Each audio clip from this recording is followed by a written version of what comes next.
کام ہوا تو ڈبل خوشی، ایک کام کی خوشی، یا اللہ تیرے انعام کی خوشی، کام نہیں ہوا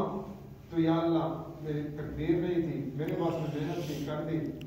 آگے اختیار تیرا تھا، تجھے منظور نہیں تو اطمینان ہے، تیری تقسیم پر راضی ہوں، زندگی آسان ہو جاتی ہے کہ نہیں؟ تو کتابوں میں لکھا ہے، کل کے درس میں جو گزرا سیدنا عکاشہ رضی اللہ تعالیٰ عنہ،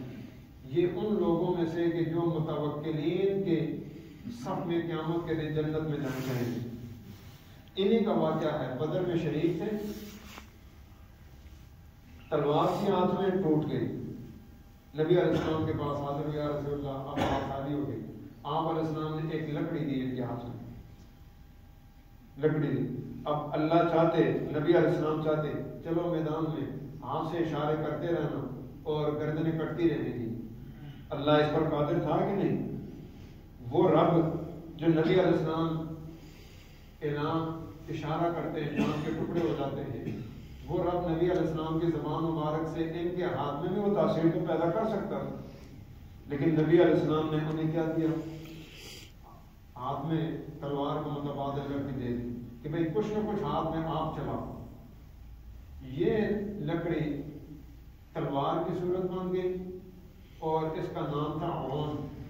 عین واو نون۔ یہ سیدنا صدیق اکبر رضی اللہ تعالیٰ عنہ کے زمانے میں مرتدین کے مقابلے میں یہ شہید ہوئے تھے، سیدنا عکاشہ رضی اللہ تعالیٰ۔ اس وقت تک، آخری وقت تک ان کے ہاتھ میں وہی تلوار، اسباب اختیار کیے نا۔ حدیث کے راوی سیدنا فاروق اعظم رضی اللہ تعالیٰ عنہ، نزہۃ المجالس کتاب ہے، اس میں لکھا ہے نبی علیہ السلام کے پاس حاضر ہوئے، یا رسول اللہ ایک فلاں ضرورت کے لیے حاضر ہوا ہوں، تو آپ علیہ السلام نے فرمایا ٹھیک ہے۔ میں آپ کو ایک عمل بتایا کے بارے میں فرمایا کہ میں آپ کو یہ عمل نہ بتا دوں؟ عرض کرنے لگے یا رسول اللہ عمل بھی بتا دیں اور ساتھ میری یہ ضرورت بھی پوری کریں، عمل بھی بتا دیں ساتھ یہ ضرورت بھی میری پوری کریں۔ وہ کوئی ایسی مادی ضرورت تھی، یعنی جو اس وقتی ضرورت تھی، تو یا اللہ یہ میری ضرورت، یا رسول اللہ میری یہ ضرورت بھی پوری کریں۔ تو کیا اسباب کا اختیار کرنا یہ توکل کے منافی نہیں ہے؟ اسی ضمن میں محدثین نے ایک واقعہ لکھا ہے کہ اللہ رب العالمین نے سیدنا اسرائیل سے پوچھا کہ میں نے آپ کی ڈپٹی لگائی روح قبض کرنے کی، کبھی آپ کو کسی پر ترس بھی آیا؟ روح قبض کرتے ہوئے کبھی کسی پر ترس آیا؟ یا اللہ مجھے دو موقعوں پر ترس آیا۔ ایک موقع ایک بچے کا کہ اس کی والدہ کی جب روح قبض کر رہا تھا تو آپ کا حکم تھا، میں روح قبض کر رہا تھا، بچے کی حالت کو دیکھ کے ترس آ رہا کہ دریا ہے، اس میں کشتی میں سوار ہیں اور بچہ ماں کی گود میں ہے، دودھ پی رہا ہے، اسی وقت مجھے حکم ہوا کہ اس ماں کی روح قبض کر لو۔ اس بچے کی ماں کی روح قبض کی، میں اس بچے کو دیکھتا رہ گیا کہ یہ شیر خوار بچہ، یہ اب دریا کی موجوں اور لہروں کی نظر ہو جائے گا اور اس کی روح قبض کرنے کا حکم بھی نہیں ہے، آگے اس کی زندگی ہے تو اس کی پرورش کا اور کیا انتظام ہوگا۔ ایک اس بچے کو دیکھ کر مجھے بڑا ترس آیا۔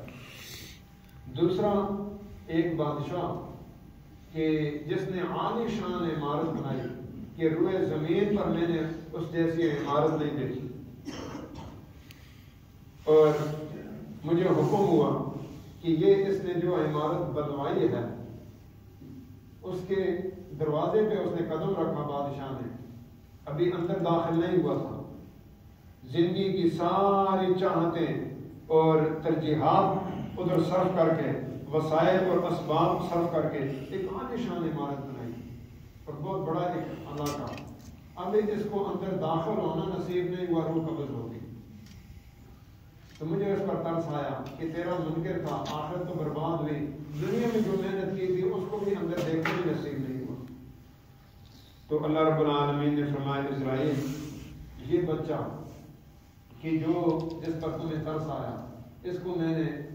دریا کے کنارے پہنچایا، وہاں اس کی پرورش کا ایک حدیث میں تفصیل ہے، خلاصہ یہ اس کی پرورش کا ایک خوبصورت اللہ نے انتظام کیا، اس انتظام کی بھی تفصیل ہے۔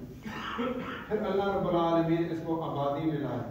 پھر اللہ نے اس کو طاقت دی، قوت دی، حکمرانی عطا کی، یہاں تک کہ روئے زمین پر یہ مضبوط ترین حکمران بن گیا، اور اس حکمرانی کے بعد یہ خدائی کا دعویٰ کرنے لگا۔ پھر یہاں تک یہ کہنے لگا کہ میں، اللہ کہتا ہے جنت میں دنیا میں جنت بنا کے دکھاتا ہوں، پھر میرے دیے ہوئے اسباب اور وسائل، طاقت اور قوت، ان کو استعمال کر کے اس نے عالی شان عمارت بنائی، پھر میں نے اس کو عبرت کا نمونہ بنا دیا۔ وہ بچہ، یہ بادشاہ جس پر تمہیں ترس آیا، یہ کل کا وہ بے بس بچہ تھا۔ تو انسان بھول جاتا ہے